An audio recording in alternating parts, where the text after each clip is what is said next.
I've got 7 free digital tools to show you that will level up your D&D night. They're all things that will be useful no matter if you play in person or online. And one of them has changed my setup so dramatically that I can't imagine going back.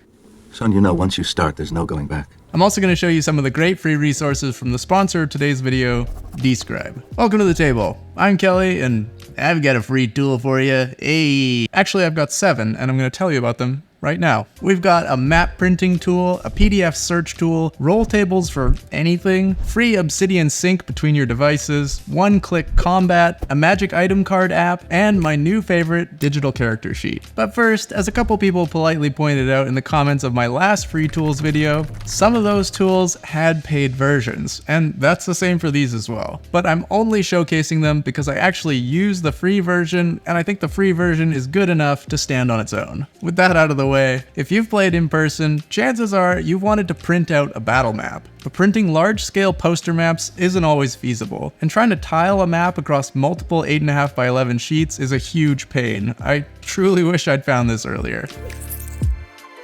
This is Dungeon Mapper, made by Tim. Tim emailed me a little while ago to show off this free web app, and it was an instant bookmark. You simply drop in a map image, and somehow it magically figures out the grid, and then you have the option to export or print. It calculates the numbers of pages needed, takes into account the margins, and then creates a tiled print file for you. You can just take this to your local print shop, and for a few dollars, you have a high-quality map that you can lay out at your table. Having a tiled map is especially cool for big dungeon maps because you can lay out the pieces as your players explore. It's got built-in fog of war. One last handy little feature that Tim put in is an ink-saving black and white filter. Depending on the map, it can be hit or miss, but it's still really cool. Just flip the toggle and adjust the slider until you're not losing too much detail. This is one of those web apps that didn't try to do too much, it just does one thing, but it does it super well. And it's free, which is always appreciated. A great success! So if you use it and you want to help Tim out, consider checking out the Patreon. It's linked in the top right corner. Another simple but extremely useful app is Doc Goblin. I've mentioned this before in a video and on our podcast. Real quick, we have a podcast called We Like D&D. We have a bunch of different segments, but one of the recurring ones is Show and Tell, where we share cool things we've found. If you'd like some D&D and TTRPG recommendations and a bunch of inspiration for characters and adventures, then it's linked down below. Even though I've already talked about it, I think Doc Goblin is so useful that it deserves its own segment. If you've been playing TTRPGs for a little while, chances are you've collected a significant number of PDFs. Probably a mixture of free and paid campaign settings, monster books, and adventures. The problem is, if you're like me, you just dump them in a folder, and then when you're looking for monsters for an encounter, you just go back to the same few books over and over. But no more. Doc Goblin is a simple PDF search app. It has super fast algorithmic search that happens locally on your computer. You can just point it to a directory and search for anything. Looking for a CR5 monster? Just search Challenge 5 and Doc Goblin instantly shows you all the PDF pages with that text. The search is also way faster than any PDF reader I've ever used, so it would be great to use if you're running a pre-written campaign or adventure and you're looking for specific lore or information on a specific person. You can just search their name and get all the pages where they show up. The free version allows for up to 3 libraries, and I've only ever created 1, but if you want more libraries or if you can afford it, then go ahead and get the paid version to support the creator. Before I show you an easy and free way to sync your Obsidian Vault between your devices so you can prep on the go, I want to show you a whole bunch of roll tables.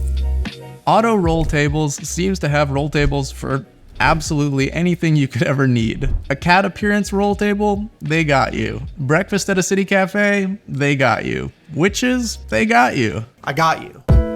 It's an extremely simple interface. Just click on what you're looking for and it outputs the result in the right-hand pane. Click again and you generate a new result. You can copy the result and paste it into your notes, or you can look back through the history in case you want to go back to a previous roll. There are category filters up top and a search filter down below. Next time your session veers off the rails, just jump in here and roll on a few tables and you've got a whole session's worth of content. Alright, I want to preface the free Obsidian sync option by saying that Obsidian is really cool. And it's free. Very cool. And the way that Obsidian is funded is through its corporate licenses and its paid options like Obsidian Sync and Obsidian Publish. So if you use Obsidian and you're financially able to, consider purchasing a license from them or using Obsidian Sync to support the development of this really cool note-taking app. But if you're not able to support them, but you still want to be able to sync your vault across your devices, you can use SyncThing. SyncThing is a free program that you install on your Windows or Mac computer. You direct it to the folder you want to sync, in this case, your Vault folder, and then you need to get a companion app on your phone. There aren't any first-party apps, but SyncThing Fork on Android worked really well. SyncTrain on iOS seemed to have good reviews on some forums, but I don't have an iPhone, so I couldn't test it. Once you add a device and share the folder with that device, it'll now stay in sync. Just point the Obsidian app on your phone to the shared folder, and there you go. Now you can prep on the go, and everything will be synced to your Vault when you get home. Alright, before I show you this Stream Deck alternative app that has been an absolute game changer for me, a free digital character sheet, and an app for making magic item cards, I want to show you some of the awesome free stuff from the sponsor of today's video, Describe, and some new features in their music and sound effects platform, Opus. There are hundreds of descriptions available for free on Describe, as well as 7 different interactive maps. The interactive maps are really cool and I haven't seen them anywhere else. Once you open it up, you can see the map with different gray areas. Hovering over them will give you a pre-written description of that area that you can read out. You can also toggle day and night up in the corner, and the descriptions and map will change based on the time of day. You can download the map to send to your players and then use the interactive part for yourself as your players explore. Speaking of which, if your players go somewhere you don't expect, you can keep a few place descriptions in a section of your notes. It can be hard to come up with interesting and rich locations on the fly, but starting with one of these descriptions makes it way easier. But descriptions can only take you so far when trying to make something feel alive. To really take it to the next level and bring the immersion up a notch, you're going to need music and sound. Opus is Describe's music and sound effects platform, and you can try it out for free for 30 days if you use my code PowerWordSpill at checkout. Describe partnered with Michael Gelfi Studios to make all their music, sound effects, and ambience tracks available through Opus. You can organize your descriptions, sound effects, and music into these blocks based on different locations, moods, or however else you want to organize, and then when it's time to run a scene, everything is ready for you. They've also added a couple new features recently. One is that you can now upload your own audio if you have a song or sound that isn't already in their library. The second is tabs. You can now have multiple collections and playlists open at the top and then quickly switch between them. If you're in need of some inspiration for your next session, head to the link below to check it out. Thank you so much to Describe for being a longtime supporter of this channel and helping to make these videos possible. Okay, check this out. I hit this one button and my DM screen view changes to show the initiative tracker and some art, my combat playlist starts playing, and improved initiative launches. That's so cool! For a few years now, I've been thinking that using a Stream Deck would make my D&D setup way easier to run, but I don't really need a Stream Deck for anything else, so I just couldn't justify the money. Me a money needing a lot now. But I recently came across a free alternative called Touch Portal.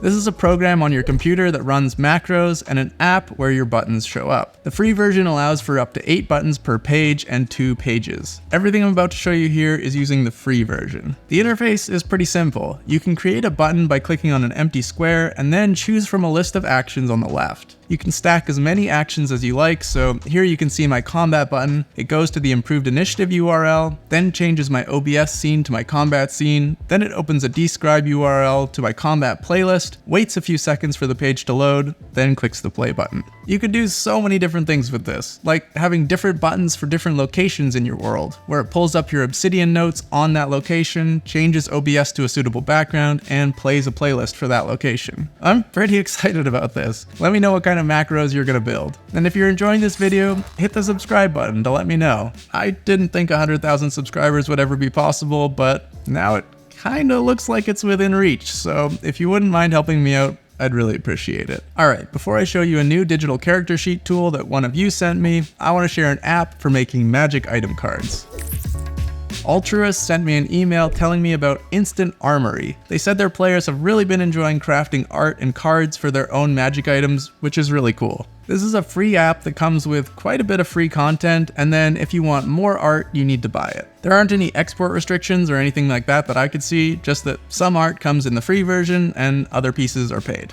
The app is really easy to use. You just select what type of item you want to make, and then you can press on each part of the item and scroll through the different options. You can also change the colors of each piece. Once you have something you're excited about, just export. I think it's a really cool thing to tell your players about because it gets them involved in crafting stuff for their own character. They'll be way more likely to use that magic item you gave them if they got to design it, and also if it's sitting right there in front of them on the table. There are a lot of digital character sheets out there. Most of them have some sort of marketplace attached, and they want you to buy all the content again. A lot of them are also stuffed full of a bunch of features that can make them feel cluttered.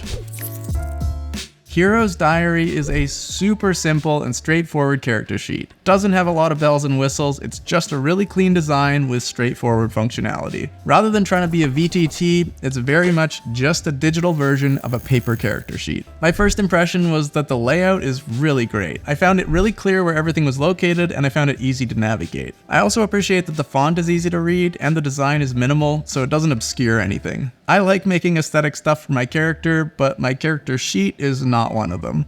I like my character sheet to be really clear and easy to read so I can find all my abilities quickly. Hero's Diary is made by Daniel, who shared it with me to check out. I think it's awesome so far. It has exactly the amount of functionality I want in a digital character sheet, except for 2 things that I think are essential. But it's still being developed, so I'm sure Daniel's working on them. First, what does it do right? Well, you don't have to buy anything, you just enter it manually. That's a massive pro for me. I want to be able to look through the book, pick an ability, and then just add it to my sheet. When adding an item or an ability, you can select if it has an effect on your stats. If it modifies a score or needs to be tracked, you can set it and the sheet will update your bonuses accordingly. Hero's Diary comes with all the 2014 and 2024 SRD content preloaded, but it's so easy to add anything else to your sheet, which makes using third-party content and homebrew super easy. It also has this notes area which automatically groups your notes by date, which is really convenient. A tiny feature which is so handy is that if you add the concentrating condition to your character and then you take damage, it prompts you to make a concentration check and gives the DC. That's so useful. Every digital character sheet needs to implement this right now. Alright, so what are the cons? Well,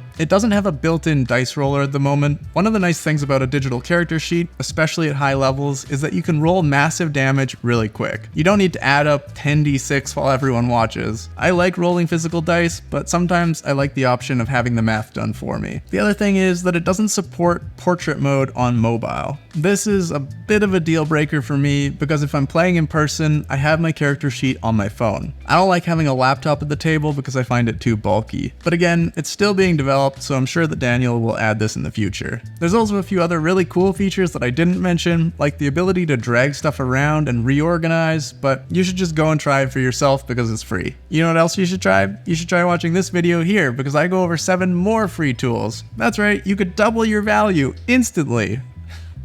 I appreciate you.